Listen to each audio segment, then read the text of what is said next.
Pain that moves. Pain that your doctor can't find. Pain that shows up somewhere new every few weeks, and every time it does, someone gives it a different name. If that sounds familiar, stay with me. Most people with Sjogren spend years being told their pain is stress, or aging, or anxiety. The average time from first symptom to correct diagnosis is over 7 years. 7 years of real pain, real damage, and the whole time, Sjogren's quietly moving through the body. Through nerves, joints, organs, skin. Hiding in places that look completely unrelated to each other. That's why it keeps getting missed.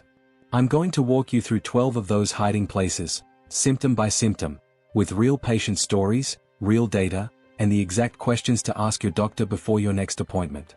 And if you want my symptom map that connects all 12 areas, type symptom map in the comments and I'll drop the link directly. Some of the damage happening right now, while these symptoms go uninvestigated, doesn't reverse.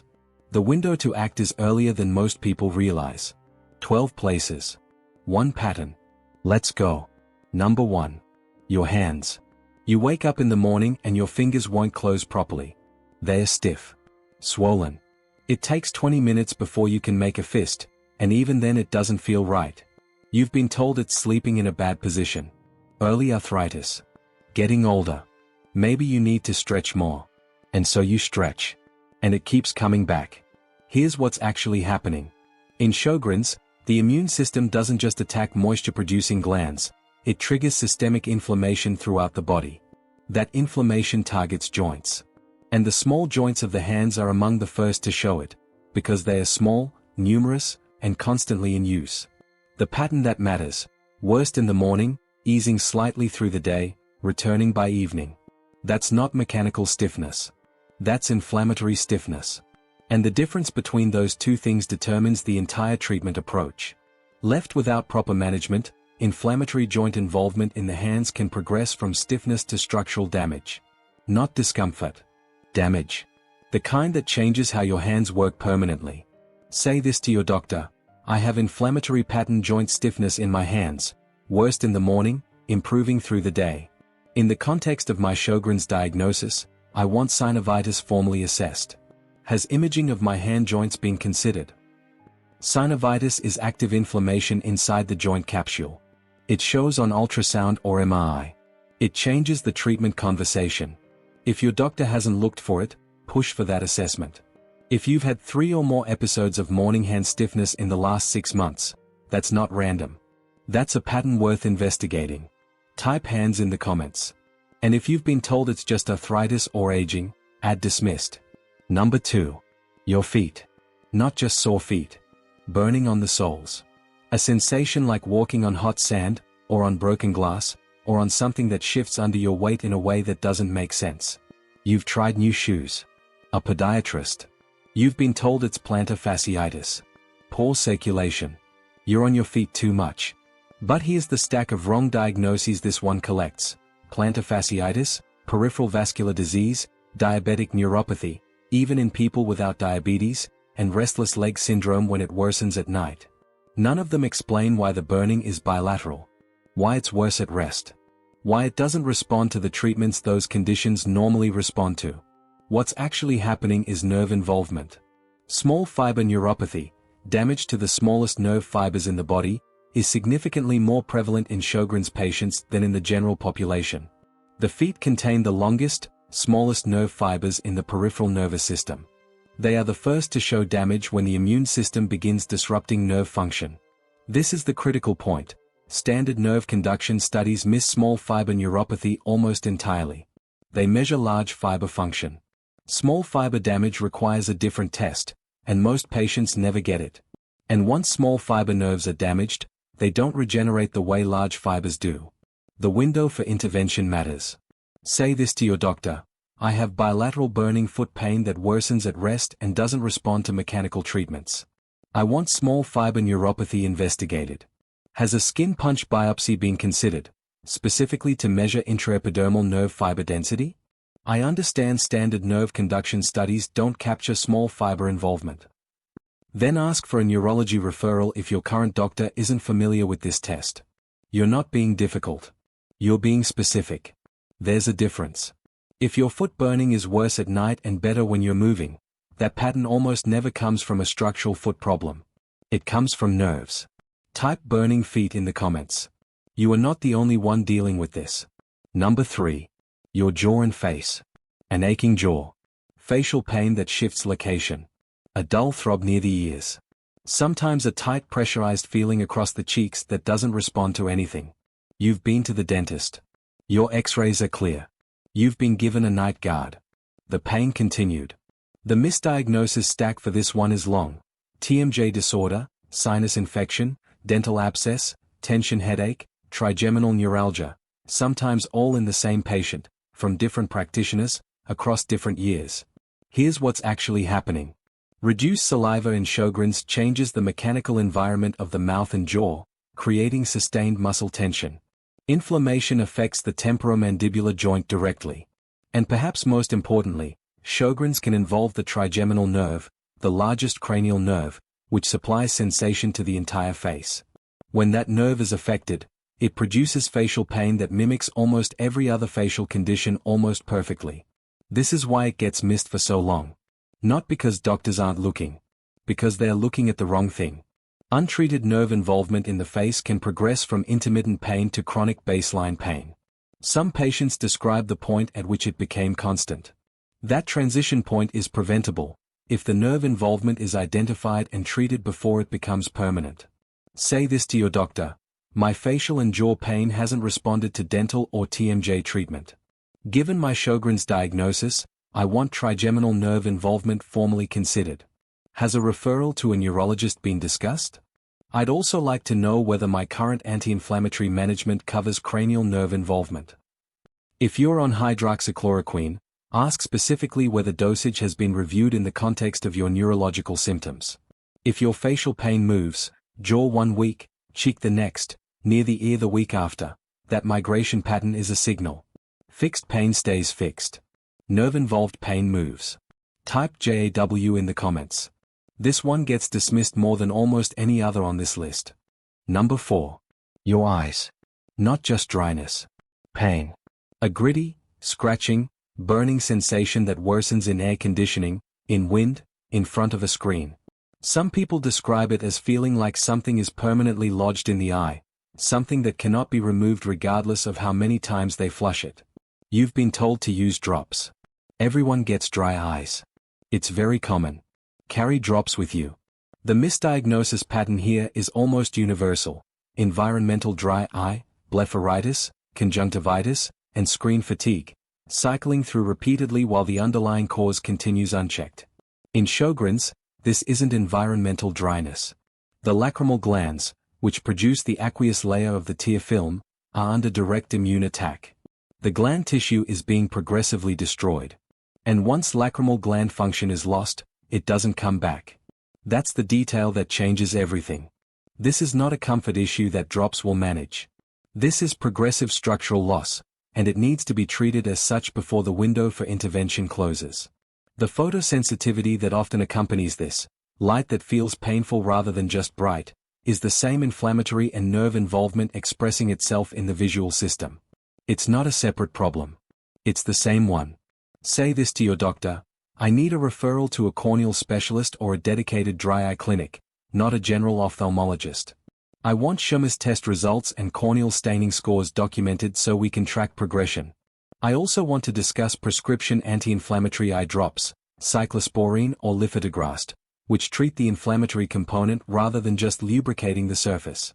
And if my photosensitivity is significant, I want scleritis and episcleritis ruled out. These are documented Sjogren's complications and they require specific investigation. Type eyes in the comments. If the light sensitivity is part of your experience, add light. Number 5. Your chest. Tightness that comes and goes. A pressure that sits behind the sternum. Sometimes a sharp catch when you breathe in deeply, like something doesn't want to expand all the way. The word chest pain sends most people straight to cardiology. And cardiac causes should always be ruled out. Always. But here's what happens after the ECG comes back normal.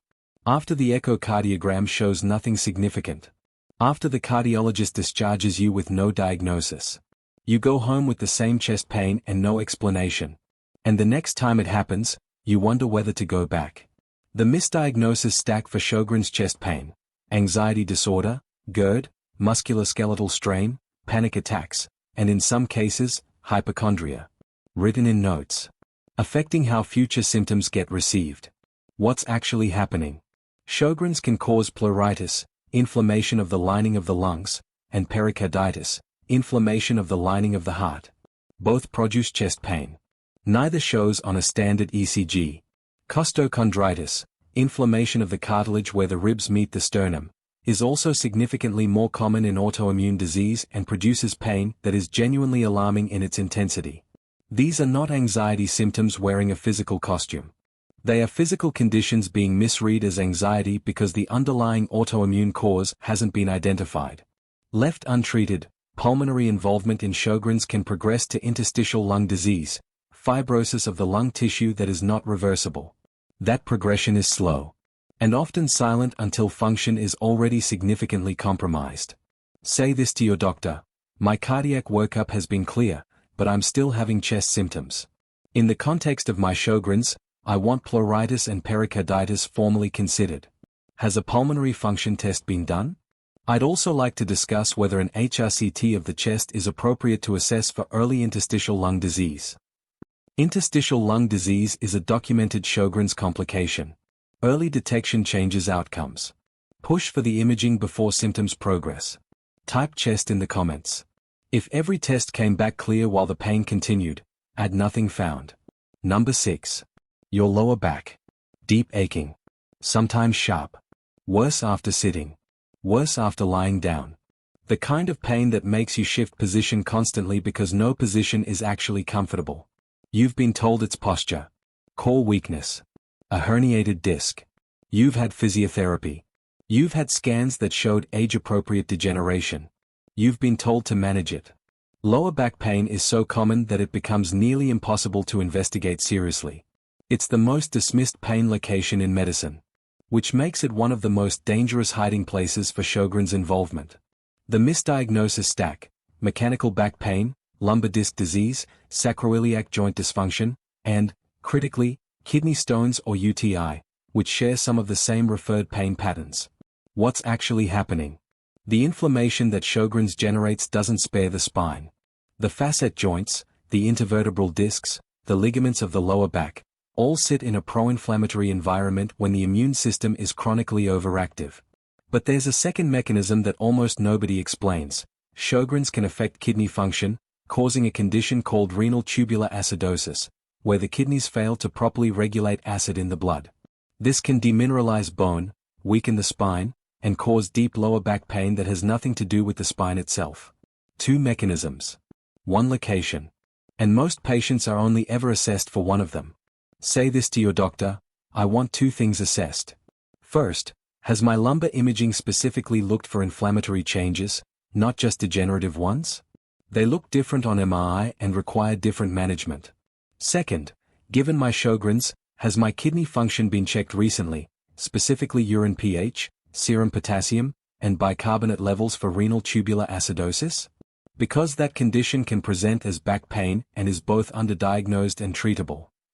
Most doctors will not connect back pain to kidney involvement in Sjogren's without being prompted. Prompt them. Type back in the comments. If you've been told it's posture or stress, add dismissed. Number 7. Your skin. Burning. Crawling. A hypersensitivity to touch that makes clothing feel like sandpaper on some days. Sometimes the surface of the skin feels like it's on fire, visibly, completely normal, but on fire. This is one of the hardest symptoms to describe. And one of the hardest to get taken seriously. Because if the skin looks normal, the most available explanation is anxiety. Psychosomatic. Sensitivity. Imagination. The misdiagnosis stack: anxiety disorder, fibromyalgia, contact dermatitis, and, when the crawling sensation is prominent, delusional parasitosis. That last one gets written into medical records. And once it's there, it follows patients into every future appointment. What's actually happening? The small fiber nerves that run through the layers just beneath the skin surface are directly affected in Sjogren's. When those nerves are damaged or dysregulated, they generate pain signals without external cause. The burning is real. The crawling is real. The hypersensitivity is real. The nerves are producing it. And the fact that the skin looks normal doesn't mean nothing is wrong. It means the damage is happening below the visible surface. This is called cutaneous small fiber neuropathy. It has a name. It can be tested. And it has been documented in Sjogren's patients at significantly higher rates than in the general population. Untreated, progressive small fiber nerve damage in the skin can expand in distribution, covering more surface area, increasing in intensity, and becoming more resistant to treatment as time passes. Say this to your doctor: I have burning and hypersensitivity of the skin with no visible skin pathology. I want cutaneous small fiber neuropathy formally assessed. Has a skin punch biopsy to measure intraepidermal nerve fiber density been discussed? I also want to know whether my symptoms fit the clinical profile of allodynia, and whether that changes the treatment approach. I'd like to discuss low-dose naltrexone as a documented option for neuropathic and inflammatory symptoms in autoimmune disease. Type skin in the comments. If this one has been called anxiety or psychosomatic, add gaslit. Number 8. Your neck and shoulders. Chronic tension. A stiffness that never fully releases, not after sleep, not after massage, not after anything. Sometimes a grinding or clicking when you turn your head. You've been through physiotherapy, massage, acupuncture, posture correction programs. Each one helps temporarily. None of it holds. The tension returns within days and settles back to its baseline, which, over months and years, gets worse. The misdiagnosis stack: tension-type headache, cervical spondylosis, poor posture, occupational strain, and, when the shoulder becomes severely restricted, frozen shoulder treated as an orthopedic problem with no autoimmune workup. What's actually happening? The inflammatory process in Sjogren's affects connective tissue throughout the body, including the tendons, ligaments, and joint capsules of the neck and shoulder complex. When connective tissue loses structural integrity, the surrounding muscles compensate by tightening. They stay tightened. And over time, that sustained compensation becomes the new baseline. There's a second layer.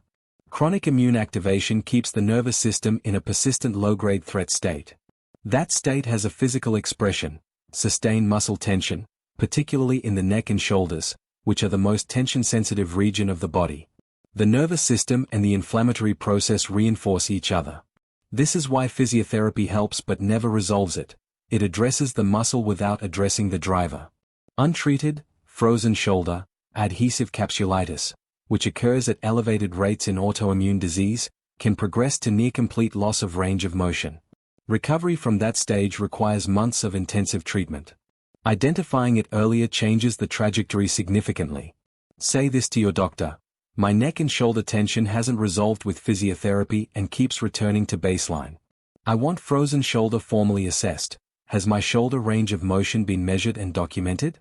I also want to know whether cervicogenic headache is contributing to my head pain.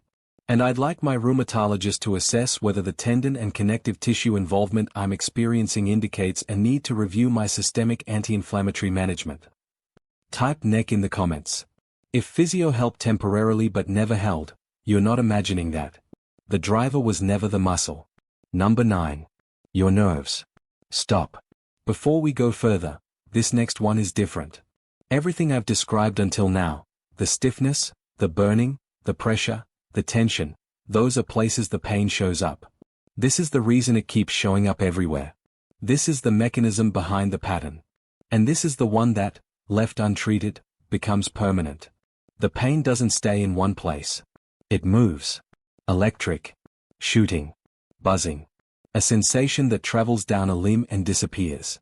Tingling in one hand, then the other, then the face, then nowhere for 2 weeks, then back. Pain that doesn't map to any single joint or muscle, because it isn't coming from a joint or muscle. Most people who experience this get told one of 3 things: it's anxiety, it's poor circulation, or it's a pinched nerve somewhere in the spine. The investigation that follows looks for a single structural explanation. It doesn't find one. The case is closed. The misdiagnosis stack: anxiety, multiple sclerosis, especially when symptoms migrate, fibromyalgia, carpal tunnel, cervical radiculopathy, and in some cases, conversion disorder. Written into records. Affecting everything that follows. What's actually happening? The peripheral nervous system can be directly targeted by the immune response in Sjogren's. The myelin sheath, the protective coating around nerve fibers, can be damaged. The nerve ganglia, clusters of nerve cell bodies, can be directly attacked in a Sjogren-specific condition called sensory ganglionopathy. The result is pain signals that don't follow anatomical rules. They move because the involvement is widespread. They feel strange because the damage is at the level of the nerve itself. Standard nerve conduction studies frequently miss this. They are designed to detect large fiber involvement. Sjogren's predominantly attacks small fibers and the sensory ganglia, neither of which standard testing captures reliably. And here is the line that matters most in this entire video. Peripheral nerve damage does not reliably reverse. Once the ganglion cells are lost, they don't come back. The window for intervention is not indefinite. Say this to your doctor, exactly this: I have migratory neuropathic pain that doesn't follow a single dermatomal pattern. In the context of my Sjogren's, I want sensory ganglionopathy formally considered, not just peripheral neuropathy. Has a neurology referral been made? I understand standard nerve conduction studies may not capture this. What specific testing would detect sensory ganglion involvement? I also want to discuss treatment options designed for neuropathic pain specifically: gabapentin, pregabalin, duloxetine, and whether IVIG has been considered given the progressive nature of my symptoms. If you have pain that moves, travels, buzzes, or shoots with no clear cause, type nerve in the comments. If this is the section that finally explained why your pain never made sense, add connect. Because understanding the mechanism is the first step to getting it properly treated. Number 10. Your muscles. Not soreness from exercise. Not the kind of ache that follows physical effort and resolves with rest. This is different. Deep. Heavy. A body-wide aching that lives inside the muscle tissue itself. Some people describe it as feeling like the flu, constantly. As if the body is fighting something, because it is. Physical activity that should be manageable becomes exhausting at a level that is genuinely hard to explain to anyone who hasn't experienced it. 10 minutes of effort produces a fatigue response that takes hours, sometimes days, to recover from. The misdiagnosis stack: fibromyalgia, chronic fatigue syndrome, depression, deconditioning, and, perhaps the most damaging, laziness. Patients who have been high-functioning, active, capable people find themselves told that they need to push through. That more exercise will help. That the problem is psychological. What's actually happening? The inflammatory process in Sjogren's runs continuously. The immune system is chronically activated, and that activation consumes energy and generates inflammatory molecules that directly cause muscle pain. This is not secondary to inactivity. The muscle pain and the fatigue are both outputs of the same immune dysregulation. And they feed each other in a cycle that doesn't self-correct. Pain disrupts sleep. Disrupted sleep increases inflammatory cytokines. Elevated cytokines worsen both pain and fatigue.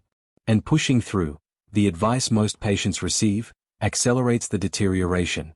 In a subset of patients, Sjogren's can progress to inflammatory myopathy, active immune-mediated muscle inflammation that is distinct from general myalgia and requires different investigation and treatment. This is not the same as feeling tired and sore. It is measurable muscle damage. And it requires early identification. Say this to your doctor: I want inflammatory myopathy formally ruled out. Has creatine kinase been tested recently? If muscle enzymes are elevated, I want to discuss whether a muscle biopsy is appropriate.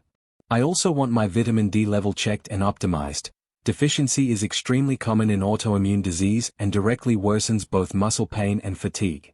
And I want to discuss whether the fatigue component has been formally assessed separately, because I believe it may be driving the muscle symptoms as much as any local muscle pathology.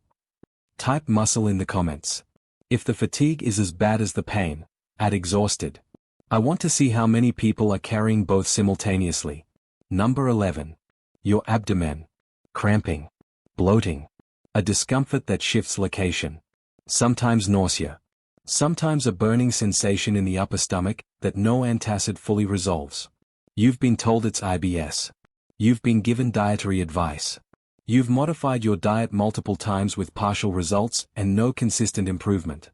You've been discharged from gastroenterology with a functional diagnosis and no further investigation planned. The misdiagnosis stack: IBS-C, IBS-D, functional dyspepsia, GERD, stress-related gut issues. Each label accurate enough to be plausible. None of them explaining why the gut symptoms correlate with fatigue flares, with neuropathic episodes, with the same waxing and waning pattern as everything else. What's actually happening? The immune system doesn't stop at the salivary and lacrimal glands. It attacks the secretory glands throughout the entire digestive tract, the glands that produce digestive enzymes, stomach acid, and intestinal secretions. When those glands are compromised, motility suffers. Absorption suffers. And the inflammatory process damages the intestinal lining directly. There's a second mechanism. The vagus nerve, which governs gut function, can be directly affected by the same neuropathic process driving symptoms elsewhere in the body. When the vagus nerve is dysregulated, gut motility becomes unpredictable in a way that looks exactly like IBS but doesn't respond to IBS treatment because it isn't IBS. And a third mechanism, Sjogren's, is associated with exocrine pancreatic insufficiency, reduced enzyme production from the pancreas, which causes malabsorption that produces bloating, altered bowel habits, and nutritional deficiencies. This is rarely tested for. It is treatable. Say this to your doctor. My gut symptoms don't fully respond to IBS management and they correlate with my other Sjogren's flares in a pattern that suggests systemic involvement. I want 3 things considered. First, has exocrine pancreatic insufficiency been tested with a fecal elastase test? Second, has gastroparesis been assessed given my nausea and early satiety? Third, could autonomic neuropathy affecting the vagus nerve be contributing to my motility issues? I'd like a gastroenterology referral with these specific questions framed, not a generic IBS workup. Type GUT in the comments. If you've had the IBS label for years while your gut symptoms continued unchanged, add years. Number 12. Your brain. Not literal brain pain. A cognitive heaviness. A pressure behind the eyes. A thickness that makes thinking feel like moving through resistance. Words that are there, somewhere, but don't surface when you reach for them. Tasks that were once automatic becoming effortful. A feeling that your mind is working at 60% capacity and declining. Many Sjogren's patients describe this as having a physical quality. Not sadness. Not confusion. A physical weight. You've been told it's depression. Anxiety. Stress. You've been offered antidepressants. You've been told to sleep more, reduce your stress load, take things one at a time. The misdiagnosis stack: depression, anxiety disorder, ADHD, especially in patients diagnosed later in life, burnout, and age-related cognitive decline. In each case, the cognitive symptoms are real. The diagnosis applied to them is wrong. What's actually happening? Neurological involvement in Sjogren's is well documented, and frequently underinvestigated. The central nervous system can be directly affected.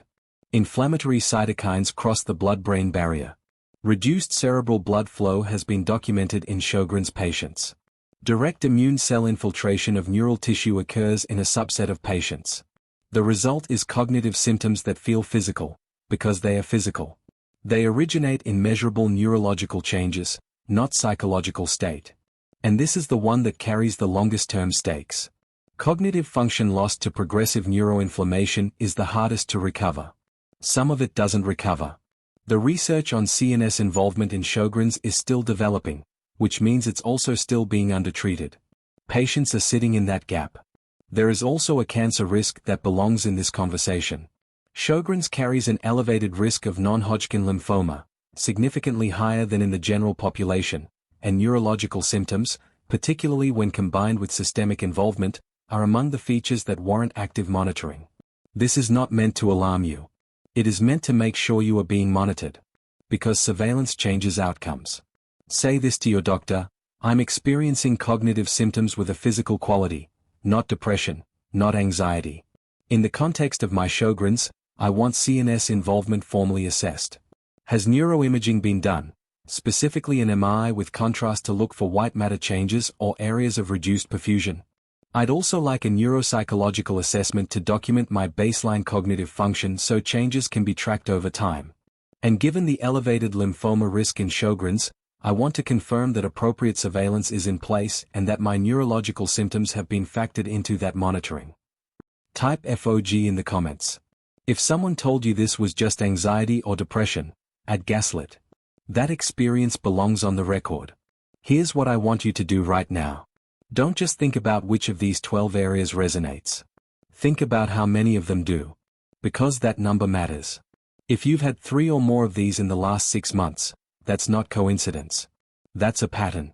If they rotate, moving from your feet to your jaw to your back rather than all appearing at once, that rotation is itself a diagnostic signal. Fixed conditions don't rotate. Systemic ones do.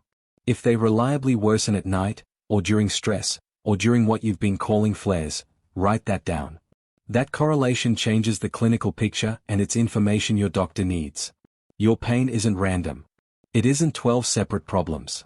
It's one immune process expressing itself in 12 locations, and every location it occupies while uninvestigated is a location where damage may be accumulating silently.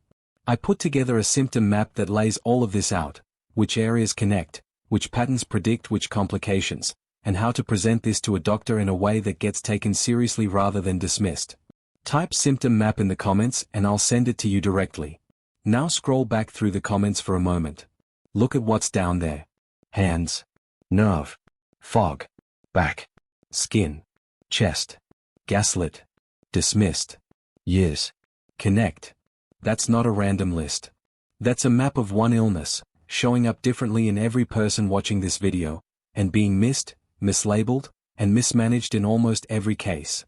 Every word in those comments is a person who came here looking for answers. And every word deserves to be taken seriously. One more thing before you go. There are early warning patterns in Sjogren's, signals that appear before the major symptoms establish themselves. Stages that most people move through without recognizing them as stages. Markers that, if caught, change the entire trajectory of what comes next. That's what I'm covering next. If you're dealing with pain in multiple areas, pain that moves, pain that doesn't make sense, pain that keeps getting a new name, subscribe now. Because what's coming connects directly to everything you just learned here. You've been listening to your body for a long time. It's time someone actually listened back.